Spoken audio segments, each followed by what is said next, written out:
Class 9th के student ध्यान दें। आज मैं आपको 11 मार्च के लिए गणित का पेपर बताने वाली हूं, तो इसे आप अच्छे से देखिएगा और कंप्लीट करिएगा। तो देखिए, बिना किसी टाइम वेस्ट किए हम प्रश्नों को अच्छे से देखते हैं और समझते हैं। तो देखिए, पहला प्रश्न होगा आपका। तो देखिए, पहला प्रश्न है, सही विकल्प चुनकर लिखिए। तो निम्नलिखित में से कौन सी अपरिमेय संख्या है? तो कौन सी है? तो 0.2023002333 है। अगला है आपका, एक घात वाले बहुपद को कहते हैं? तो रैखिक बहुपद कहते हैं।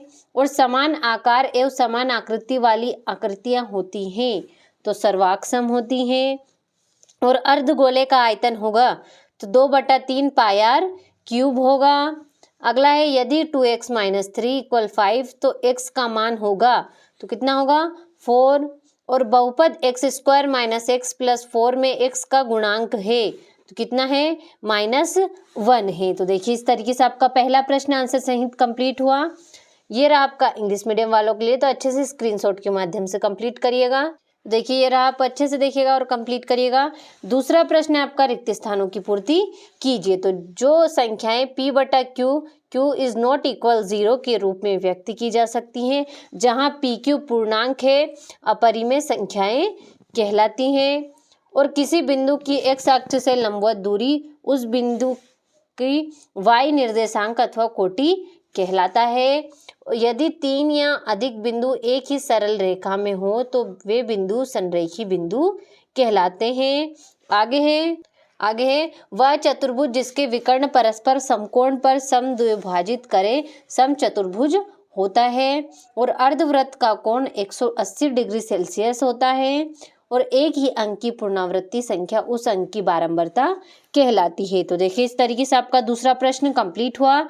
ये रहा आपका इंग्लिश मीडियम वालों के लिए। तो देखिए, अच्छे से स्क्रीनशॉट के माध्यम से इन्हें आप कंप्लीट करिएगा।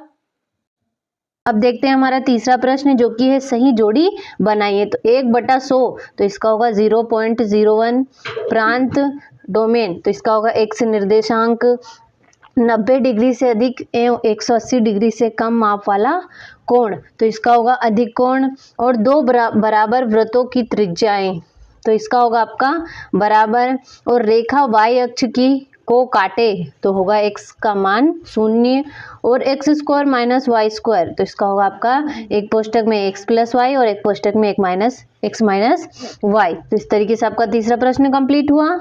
देखिए, ये रहा आपका इंग्लिश मीडियम वालों के लिए, तो आप इन्हें अच्छे से देखिएगा और आंसर सहित कंप्लीट करिएगा। अब देखते हैं हमारा चौथा प्रश्न, एक वाक्य में उत्तर दीजिए। तो मूल बिंदु के निर्देशांक लिखिए। तो 0,0 होगा। पूरक कोण क्या है? और 4 रेखाखंडों में निर्मित आकृति क्या कहलाती है? तो चतुर्भुज कहलाती है। और किसी विषमबाहु त्रिभुज का परिमाप ज्ञात करने संबंधी सूत्र लिखिए। तो इसका होगा आपका 25 = a + b + c होगा। और अक्षों का प्रतिच्छेदन बिंदु क्या कहलाता है? तो मूल बिंदु। और ऐसा बहुपद क्या कहलाता है जिसमें केवल एक पद हो? तो एक पदी बहुपद कहलाता है। तो देखिए, इस तरीके से आपका चौथा प्रश्न हुआ। ये रहा आपका इंग्लिश मीडियम वालों के लिए, तो इनके भी मैंने आंसर भर दिए हैं। क्वेश्चनों के सामने ही इनके आंसर लिखे हुए हैं ताकि आपको कोई भी प्रॉब्लम ना हो। तो स्क्रीनशॉट लेकर कंप्लीट करिएगा। देखते हैं हमारा अगला प्रश्न। तो देखिए, पांचवा प्रश्न हमारा, सत्य असत्य लिखिए। तो x अक्ष का समीकरण x = 0 होता है तो असत्य होगा आपका। समपूरक कोणों का योग 90 डिग्री होता है तो असत्य। सभी वृत्त सर्वाक्षम होते हैं तो असत्य होगा।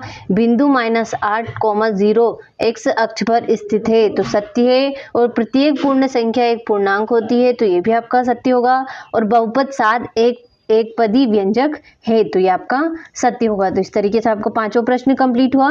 ये रहा आपका इंग्लिश मीडियम वालों के लिए, तो मैंने इनके भी टिक लगा दिए हैं ताकि आपको कोई भी प्रॉब्लम ना हो। तो इस तरीके से ये रहा हमारा छठा प्रश्न, अच्छे से देखिएगा, कंप्लीट करिएगा। ये हो गया आपका 7वां प्रश्न, 8वां हो गया, ये हो गया आपका 9वां, ये हो गया 10वां प्रश्न। इस तरीके से 11वां हो गया, ये हो गया 12वां प्रश्न, 13वां हो गया, 14वां आगे है, ये हो गया आपका 15वां प्रश्न, 16वां हो गया, ये हो गया 17वां प्रश्न, 18वां हो गया, 19वां, ये हो गया आपका 20वां प्रश्न। इस तरीके से कंप्लीट करिएगा इन्हें। देखिए, आपका 20वां हो गया पूरा।